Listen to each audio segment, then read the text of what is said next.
Welcome to the For the Love of the Game podcast with Johnny K. This week, episode 2, Lessons from 4 Decades of Hockey, where Johnny shares a handful of stories and lessons he's learned as a player and coach, some of which had to be learned the hard way. Let's get into it.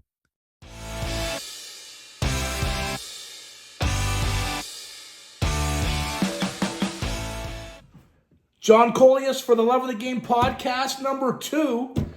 Thanks for joining me. As I ended in our first podcast, I mentioned that I was going to take you back to when I was the MC for the OHA AGM, and it was my buddy Doug Kennedy that had asked me around April, May if I'd be interested in being the MC. It would be the first time that the OHA annual meeting would be in Kincardine, and Doug was a big part of that, and he'd asked me if I'd be MC. I was a little hesitant at first, but then I said I would do it, and it was June 16th. I think that was the date, Kincardine, Ontario, and I haven't been an MC for many things, so I was trying to figure out, I want to do a good job. I know there was awards to be handed out and that type of stuff, but I wanted to see if I could bring anything extra to the award assembly, and I thought about the OHA, and I thought about my journey with hockey and the platform the OHA provided for me. And I was trying to think of different stages of my life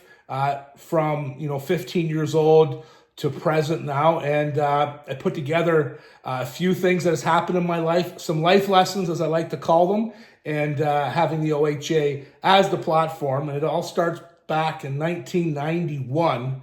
I was 15 years old. I just finished my shift at Swiss Pantry Donuts, worked 9 till 4, and on a Sunday, I always like to hustle to the arena because the midgets were playing around 4:30, so I always wanted to catch one of those games.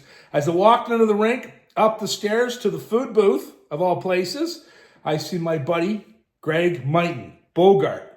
He turns around, and he goes, "Hey, you want to play in Exeter tonight?" I'm like, "In Exeter?" "Yeah, with the Huskies, Durham Huskies. We're in the OHA." And I was 15 years old. I was Bantam. They had about 9 players heading to Exeter for a game. They asked me to go, and I'm like, why not? Jumped on the Husky bus. It drove to my house. I parked across the street at the restaurant. I ran across the field, walked into the house, grabbed my hockey bag, threw it over my shoulder. I didn't change. I had my dress pants and button-up white shirt from Swiss Pantry Donuts. Mom asked me where I'm going. I said, I'm going to play for the Huskies. She goes, "With who?" "The Huskies." She goes, "Oh, okay. What time will you be home?" "I don't know." And that was it. Jumped on the bus. She told me to have fun. And life lesson there in 1991 for me was opportunity. Right place, the right time. I went there. A couple funny stories from that game. I maybe had 6, 7 shifts. Couple times I stood up a couple of Exeter players. They went to hit me, and I didn't fall. And it was right by their bench, and they just started chirping me, yelling at me, saying, "Take off the chicken wire," because I had a cage on. And my buddy, Robbie Nixon, was in net, and he was probably skated out to like the ringette line. He started chirping their bench, saying, "He's only 15 years old." But it was funny. They didn't know I was young. After the game, couple beers, back on the bus, and that was my OHA experience with the Durham Huskies, 15 years old, right place, right time, and that was an opportunity. Then we moved to 1994. I'm part of the Montfort Patriots. It's my second year, and we had a good team. A life lesson for this one is called humility. We had a good team.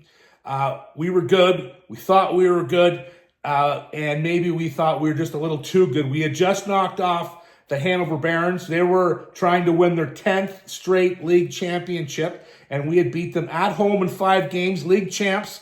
Then we go on to play the Stainer Siskins, beat them in 6. That was a good series. And now we're going to play the Bell River Canadians. And we had swagger. We thought we were good. We were ordering our leather jackets. Everything was at an ultimate high. And you want to talk about a roadblock, the Bell River Canadians? A couple funny stories from that. Had a few Kincardine buddies playing on that team. Sean McKegney, Jay Schufelt was on that team, and Mark McLeod. And we were stretching in game 1. Mark McLeod, a buddy of mine, we'd umpire together in Kincardine. And I remember we were stretching out on the blue line, and he came right beside me on the other side of the red line, and we're stretching and talking. And he goes, "Hey, Johnny, that's a really nice beard." I'm thinking, you know what? Mark's a good guy. Thanks for the compliment. I had never grown a playoff beard. It was bushy. I would never trim it. It looked awful. And then he says, too bad you're going to have to shave it off soon. It was funny, and I thought, we'll show them. We didn't show them shit. They swept us in 4 games. And talk about humility, life lesson. We thought we were on the quest for an All-Ontario Championship. Boom, Bell River Canadians, it's over. That's a life lesson for me. I'll never forget. Next year, 1995, Patriots, back-to-back league champions. We're on a roll. We have swagger. We have a good team. We're heading into the semifinals. We're going to play the Bowmanville Eagles. Current OHA team is the Clarington Eagles. They went back when I played them. It was Bowmanville. And good series. We get down 3-1 in the series. We fight back to force a Game 7. Game 7, Bowmanville, 1995. And the life lesson for me is how important family is. I'll tell you the story. We lose Game 7 like 6-2. We laid an egg on the road. Bowmanville played great. They beat us. Dejected, Johnny K. I actually got in a tilt at the end of that game. Good fight. Skate off the ice. Tears are flowing. Dejected. How awful life is. We're done, right? I'm so upset about that game. As a 19-year-old, just crushed, right? I went back to that same rink about 4 years ago with Charlie's Lacrosse, and I walked into the same rink, and I was like, I've been here before, and what I didn't remember was how rejected I was as a 19-year-old losing that Game 7 in the semis. What I remembered was who was there. And I tell you what, in my life, there's never been a time but that Game 7 that my mom, my dad, and my sister Ange all were in the same place watching me play. I remember exactly where my dad was sitting. He was in the Eagles end, blocker side in the corner. My sister Ange was standing behind the net in the glass in the foyer. And then my mom was sitting behind the bench. And as a 49-year-old looking back and thinking about that, what I think about more and how important family is. I lost all 3 of them in a 5-year span. And just tells me how important family is. So, 19 years old, you think losing is such a huge, big deal and it has huge consequences. But when you lose family, that's what it's all about. So when I walked into that rink, that's what I walked away with. And, lost all 3, and they were there watching me. So I'll never forget that. Next year, 1996, Patriots win 3 in a row, league champions. They're on a quest. Could this be the All-Ontario Championship? It was not. Run into the Napanee Raiders, and that was the end of the line for the quest for an All-Ontario OHA junior hockey career. And life lesson there was a big one that I still struggle with a bit today. Mental health, depression. I remember losing Game 4. We got swept on the road. We stop at a truck stop on the outside of Napanee. Me and my buddy are walking around the parking lot. We're kicking stones. Again, it's like tough go. We're down. We think it's just the worst thing that could happen. And, that was like late April. And then where mental health started to affect me a little bit. In August of that year, I opened Johnny K Sports. I was 21 years old. And that's when it kicked in for the first time. And before, with mental health and depression, I remember vividly a couple friends that had depression and, they're getting treated for it. And I would go see them and I'd be like, what's wrong with you, man? Snap out of it. You know what I mean? It can't be that bad. And I was trying to motivate them, and I couldn't understand how mental health can affect someone, how depression. But when it hit me, it was rough. It was rough. So that probably stayed with me for a good year. And I still get depressed now. I'm 49 years old. But the key to now and back then is now I just know it's a day. It's 2 days, maybe 3 days. I get down, but I can bounce back. How do I do that? Keep my feet moving, keep busy. I remember back then, and I'm so glad that there's so many of the stigma with mental health. We talk about it so much now. There's West for Youth. There's Get in Touch with Hutch. And those local foundations here have really helped the young, because when you're young and you're depressed back in the day, you think that's the rest of your life. But, with the help of those organizations And it's just making it better, talking about it more, mental health. One thing I did to keep busy the first year, I was trying to open a store, had no idea what I was doing. I remember I'd always go across the street to Padfield's Pro Hardware. I'd say hello to Orma, Pete, how are you? And I'd always buy stuff, and I always bought carpet cleaner, powder. I would vacuum 3 times a day. I'm not sure what they were thinking or what they thought I was doing over there. The store was always spotless because anytime I felt down or rattled, I had to keep moving. I couldn't just sit on my chair and just dwell in it. I had to keep moving, get something done. And mental health, depression, huge life lesson for me in 96. And then after that, it was 12 years of the Durham Thundercats, 96 to 2008. And I know the Durham Thundercats at the time were not part of the OHA, but now the new league, the OEHL, it's awesome hockey. They converted the WA, went into the OEHL, and the reason why I mentioned that is because the life lesson there was, how to be a good teammate and having good teammates and being a good teammate. And that's a huge life lesson. 12 years, 6 championships. I probably would have played over 1,000 games if you would have counted the healthy scratches, but I think I'm just over 400. I think I'm in the top 25. You might want to check that on the TCAT stats. But played with a lot of great guys and just having good teammates, not just at the rink. You see them everywhere. They're always there for you. Did lose a few teammates, and one in particular, my buddy Andy Houston. He lost his battle with cancer, and I think of him a lot. And he was a Durham Thundercat. We played a lot of good years together.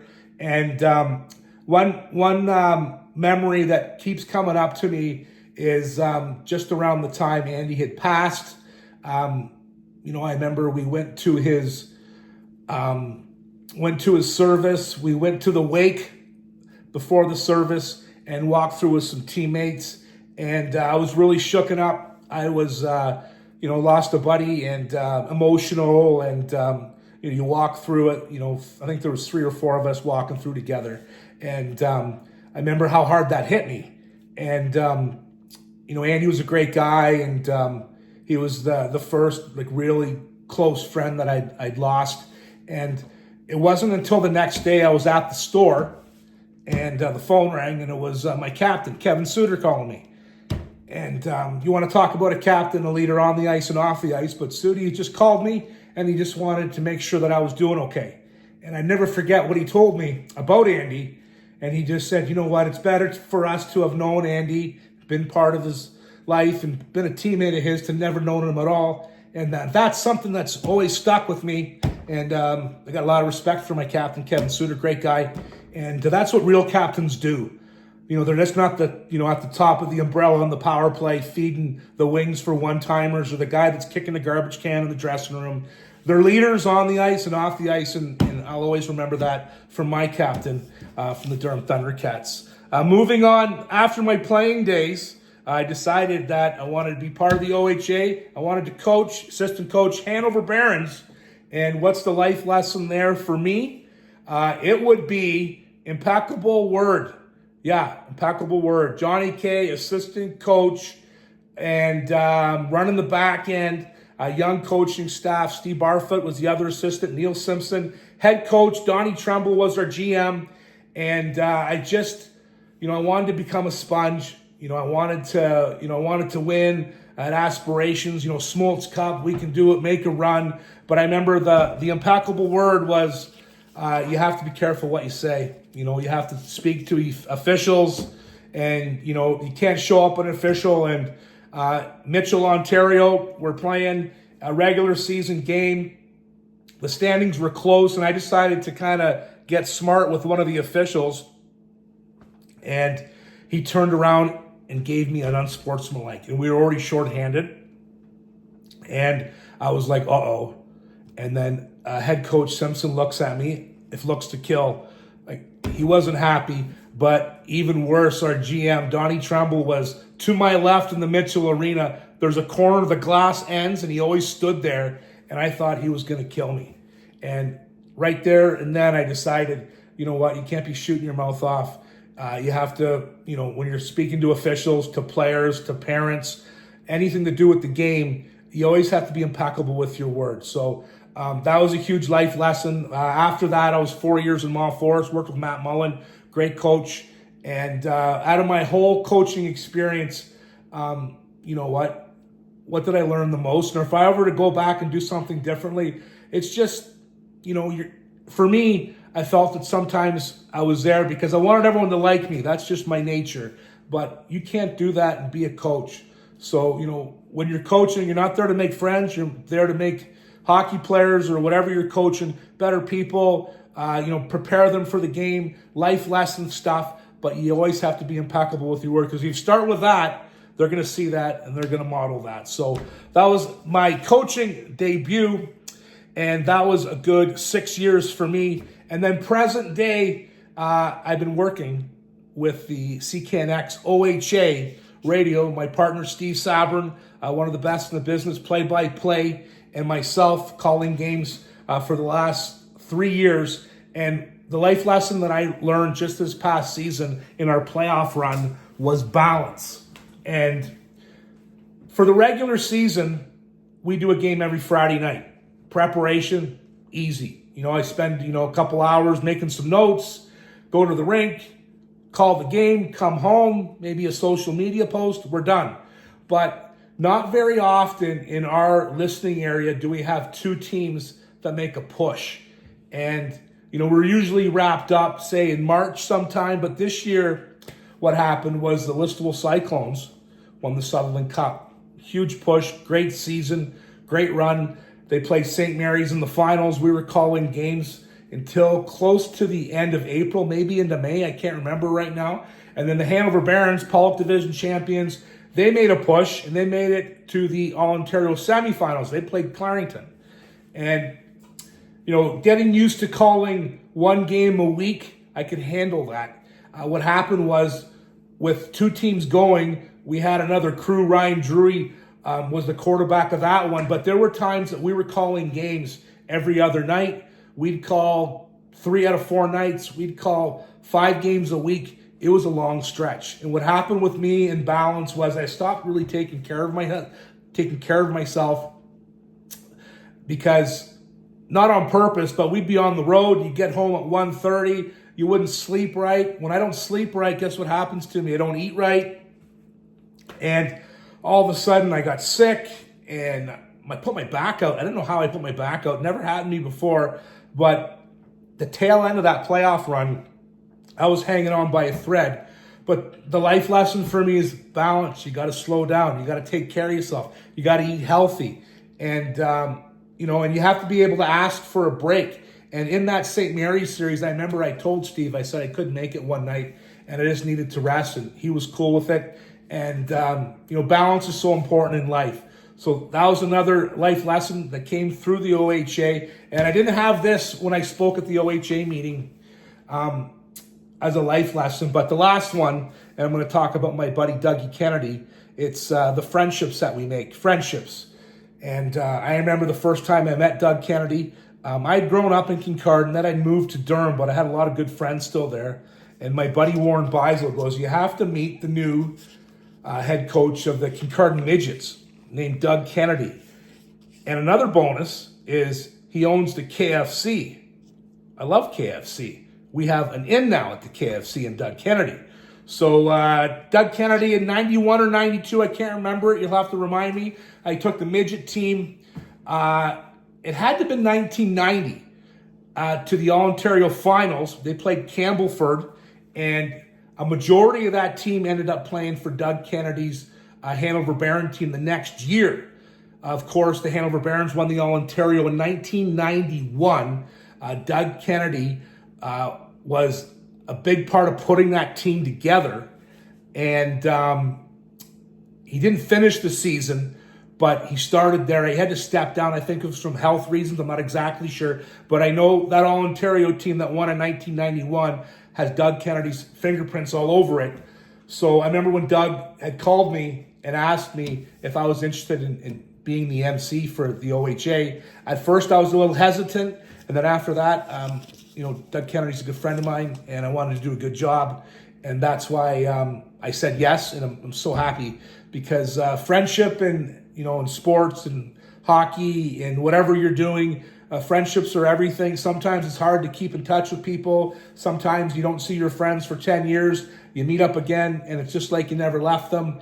And it was June 16th was the AGM in Kincardine. And I remember I talked about these life lessons, and I gave my spiel to the auditorium there. I thought it went well, and I remember telling the story about the actual first time I met Duger was when I walked into the KFC. And I remember I always ordered the same thing at KFC, always. And they took my order, and I remember Doug kind of poking his head out the side. He said hello to me, and I ordered it, and then he brought my order out, and he put the bag down. And then when he put the bag down, I lifted it up, and it felt different. And that got a good laugh at the AGM. Felt different because it was a little heavier. There's a few more pieces of chicken in there. And once I felt that, I looked up. I knew I had a lifelong friend in Doug Kennedy. He gave me the wink, and he said, "Thanks, buddy." And there's a lot of chicken in that bag. I remember on the way home to Durham, I had to pull over outside of Burvey, put the seat down, take a little rest, because that was what Doug Kennedy does for friends. And sadly to say, we lost Doug in August. I think it was August 16th. And just a great hockey guy, one of the best, selfless, good hockey guy that always wanted to better the game in the PGHL. He started out with the Kincardine Bulldogs. He was huge in putting that organization together, started it on the map. They had some great playoff runs.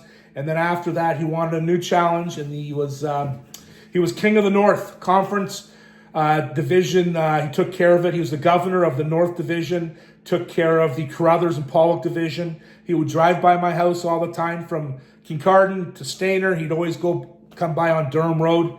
And, I'm just going to miss him very much. Doug Kennedy, one of the best guys. And I'm just so happy he asked me to be the MC, and just happy for all the laughs and everything we've had over the years. At his celebration of life, it was top notch. A lot of good stories there. He wanted the theme to be everyone wore their hockey jersey, and the place was packed to the rafters all the way around, and it was a good way to celebrate a great man. So I hope you enjoyed this month's edition of John Coleus for the Love of the Game podcast. I love that you guys listen. And moving forward next month, who knows, if I get a little more technical, I'll get a few guests on here, and we'll see what we can do. But know that I appreciate you. We'll see you next time. Thanks.